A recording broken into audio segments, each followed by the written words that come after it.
Welcome to the Carriker Chronicles, the People Show. Checking the pulse of Husker Nation. And ladies and gentlemen, I've had a whole bunch of great guests on the show recently. If you missed it, go back and check them out. Bill Bush, Jordan Larson, volleyball legend.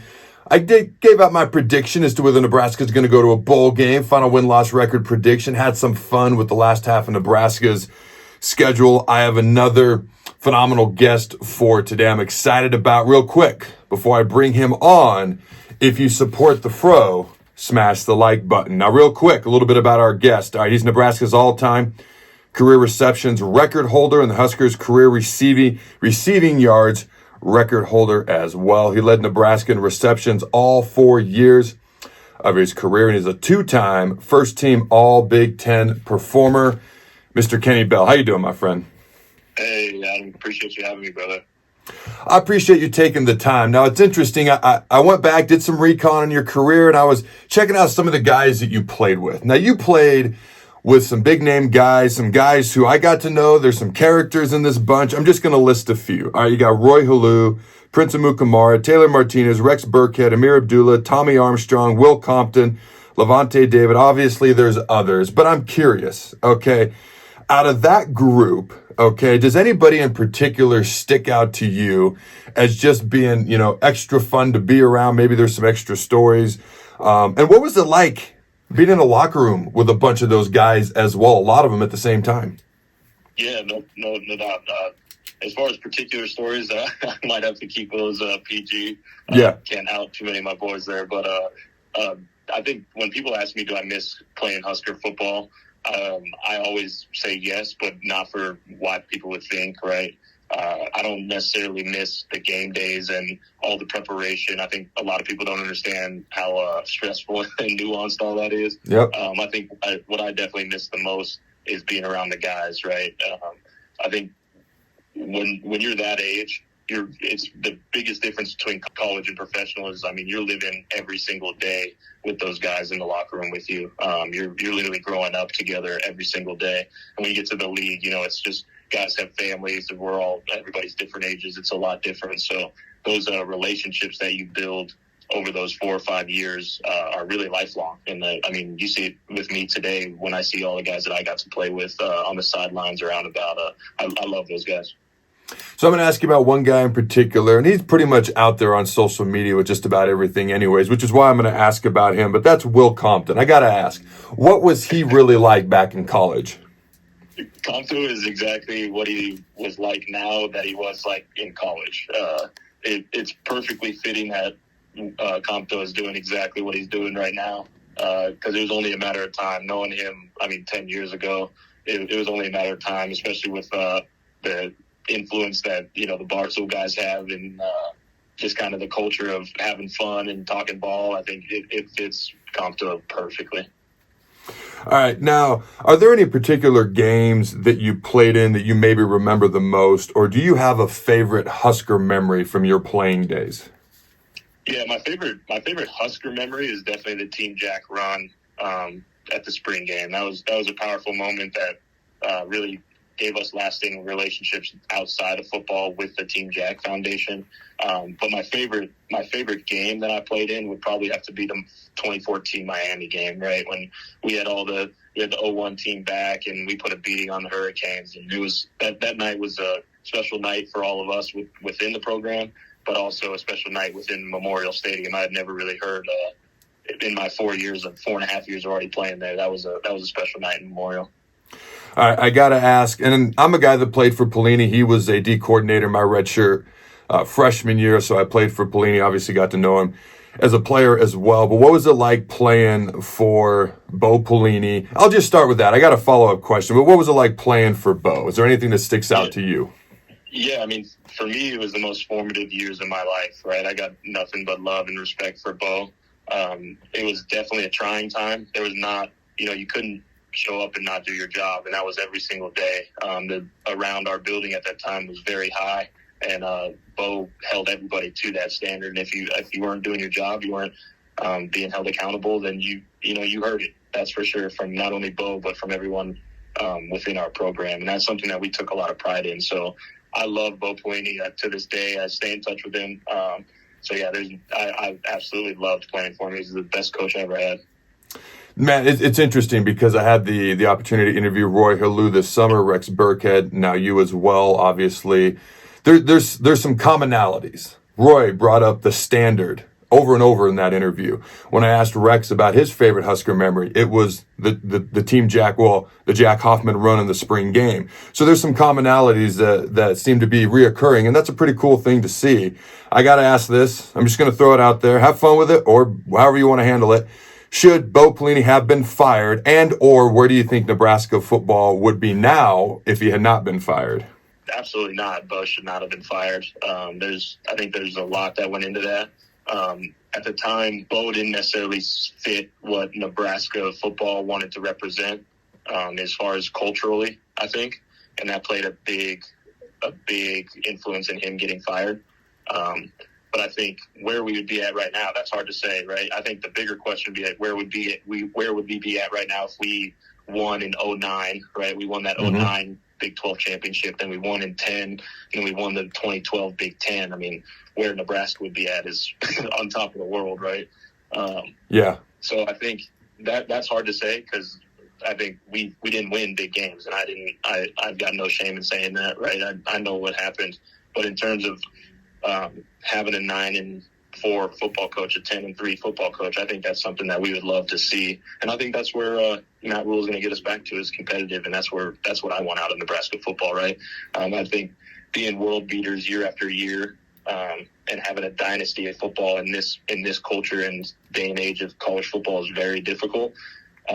So to see us getting back to contending for Big Ten championships and playing in January 1st bowl games, I think that's a great goal to have. For me, I'm completely with you 100%. For me, whether someone thinks Bo should have been fired or not, that's a whole 4-hour show in of itself. I just wanted to ask you real quickly. For me, I like Mike Riley. You want to talk about a classy dude, but he was a 500 coach coming in. He was a 500 coach while he was here. And I wish we'd have had a little better plan after Bo than we did. But again, that's a show for a whole nother day. So I got to ask you this. All right, man, I've always wanted to ask you this if I ever brought you on. The 100% legal block versus Wisconsin in the 2012 Big Ten championship game. I'm not going to ask you about that block specifically. I'm going to go to the targeting rule. What are your thoughts on the targeting rule? Do you like it? Do you not? Is it good? Just need some tweaks? What are your thoughts on the targeting rule itself? Well, it's so hard, right? Like, I look back at my hit. I think my hit was clean. Obviously, I'm biased, but that dude was going to tackle Jamal Turner. Yeah. Like, if you go back and you look at, this year, for example, the Colorado State versus Colorado, when Henry Blackburn hit Travis Hunter, yeah, the safety clearly didn't track the football at all, and that was a clear targeting. So, there's so many nuances with that rule that leaves it in the ref's hands that's going to always leave room for someone to complain about. However, I will say, protecting players and not wanting them to get blown up like that is never wrong, right? When we were growing up, football was a game that you chose to play, that you knew you had to keep your head on a swivel at all times because that kind of stuff could happen. That stuff's being phased out of the game. I don't think that's necessarily terrible, but it also gives way for, offensive mistakes being pinned on the defense, right? Like if a quarterback throws a receiver into getting blown up, that's not the safety's fault, right? That's a quarterback making a bad throw where he shouldn't. So it's again that's another one that could be be talked about for hours at a time because I got 1 foot in and 1 foot out on that one. For me, it's the automatic ejection part that I don't like. That's the part I want. You got to get rid of. The guys, 9 times out of 10, they're just making a really fast, physical, split-second football play, and all of a sudden now he's out of the game. Name me one other, my personal take here, name me one other rule in any other sport where that can happen. It's kind of crazy to me, but that's just my 2 cents. I will say this. I do a camp every summer, okay, and Henry Blackburn was one of the coaches at my camp. And we had some other college players there. My wife goes, how are the college players? And I was apprehensive. I'd never had college players there before. I go, you know what? They're the best coaches we got. And I said, it's that safety from CSU. And I didn't know his name at the time. I hadn't gotten to know him yet. I'm like, he's like the best one we got. And it turned out to be Henry Blackburn. So just knowing him a little bit, I agree with you on the actual call. He is a good dude in general, though, as well. But let's chat a little bit of current Husker football. And there's pluses and minuses. Obviously, the offense has some strides to make. So some of these questions are geared towards the Huskers making strides on offense, how they can do that. And then I do want to get, some of the positives that you've seen. But just right off the top, okay, currently Nebraska is 125th in passing offense in the country, averaging 142 yards a game. What can the wide receivers do to help the offense when it comes to getting the ball downfield and stretching the defense a little bit more vertically than we've been able to do so far this year? One thing when it comes to stretching the field is timing and spacing, right? Whether you're running like 20 yards, 10-yard routes, 5-yard routes, it's all timing and spacing. So that comes from the relationship with the quarterback and the wide receivers, and that you develop that relationship by throwing on air, right? Now I'm sure they're doing that a ton, but with the quarterback mix up and switching up a little bit, and Heinrich being just a young guy, it's going to take a lot. It's going to take more than 4 weeks for us to be able to really stretch defenses and throw it down the field, right? We're learning as an offense. We're learning as a quarterback. That kind of stuff is just going to take time. We're going to need the reps.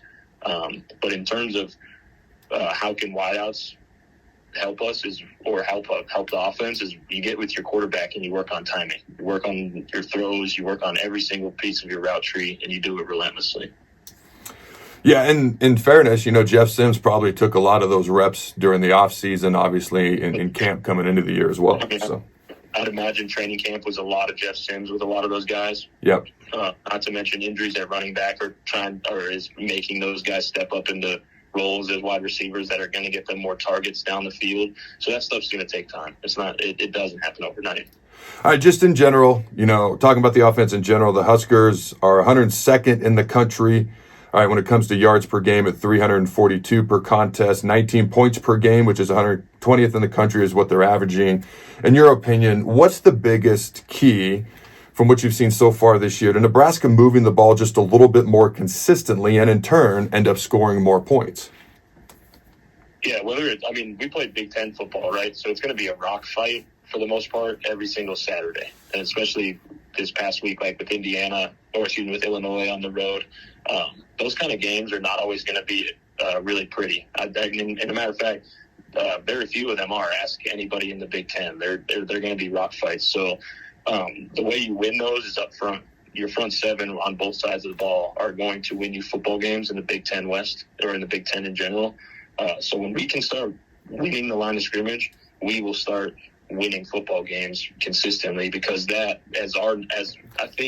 don't know, right? I'm not behind the scenes. What I've heard is Coach Will wants to go back to that defense is our identity, which I love, and then we run the football and play action over it. And that's winning football for Nebraska. That's been our identity for some time now, and that's what I'd love to see us get back to. Okay. And then the turnovers. Last question before I ask about some of the positives. The turnovers in the red zone, you referenced that Illinois game.